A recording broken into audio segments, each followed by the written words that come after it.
இங்க என்ன நிகழ்ச்சி நடக்குதுன்னு தெரியுதுங்களா? என்னங்க அட தயக்கமெல்லாம் சொல்லுங்க. என்னங்க இன்னைக்கு நிகழ்ச்சி?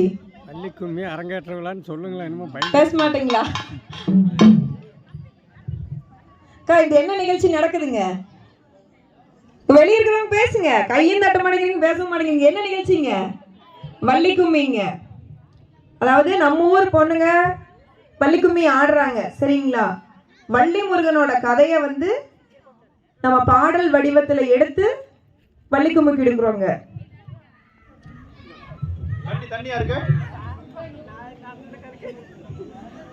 அதாவது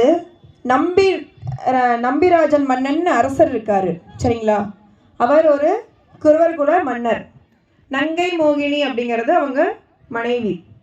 அவங்களுக்கு 7 பேரும் ஆண் பிள்ளைகள், சரிங்களா? 7 பேரும் ஆண் பிள்ளைகள். பெண் பிள்ளை இல்லை அப்படிங்கிறது அரசிக்கு ரொம்ப வருத்தம், நங்கை மோகினிக்கு.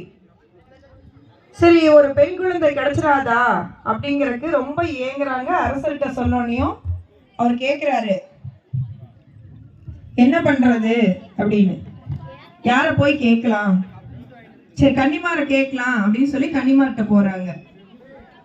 அவர் என்னால எதுவும் பண்ண முடியாது, நமக்கு எல்லாத்துக்கும் யாருங்க பரமசிவன் படி அளக்குறாரு, அவர்கிட்ட தான் போய் கேட்கணும்னு கன்னிமார் வழிகாட்டிடுறாங்க. கன்னிமார் இருந்த நம்ம பரமசிவனை போய் நங்கை மோகினியும் நம்பிராஜனும் தவம் இருந்து கடவுளை வணங்குறாங்க. அவர் முன்னாடி தோண்டி, உனக்கு என்ன வேணும் குழந்தாய் கேளுன்னு கேட்கிறாரு. அப்போ 2 பேரும் வேதனைப்பட்டு சொல்றாங்க, எனக்கு வந்து 7 பேர் ஆண் பிள்ளைகள் இருந்தாலும் 7 பேர் இருக்கிறாங்க, இருந்தாலும் எனக்கு அந்த பெண் பிள்ளை இல்லைங்கிற ஏக்கம் ரொம்ப ஜாஸ்தியா இருக்கு, எங்களுக்கு ஒரு பெண் பிள்ளை கொடுங்க அப்படின்னு கேட்கிறாங்க. அவர் என்ன சொல்றாரு, உங்களுக்கு பெண் குழந்தை கிடையாது, உங்கள் வயிற்றில் பெண் குழந்தை கிடையாதுன்னு சொல்றாரு. ரொம்ப மனசுதாய் போயிடுறாங்க.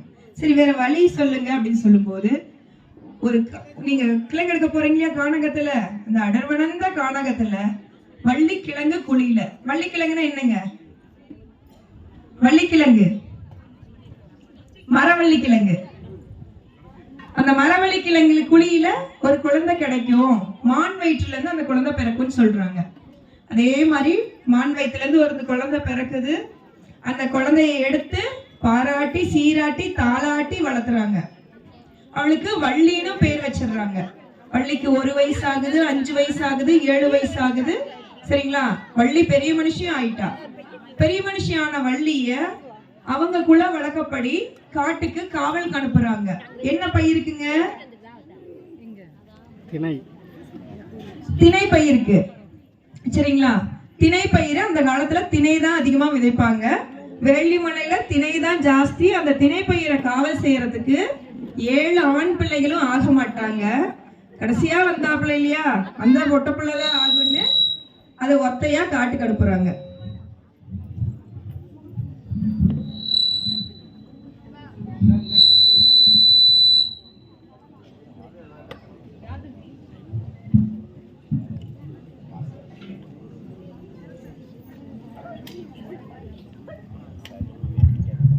கதை வந்து நம்மளோட பாடல் இடைப்பட்ட நேரங்கள்ல கதை வருங்க உங்களுக்கு. லைக்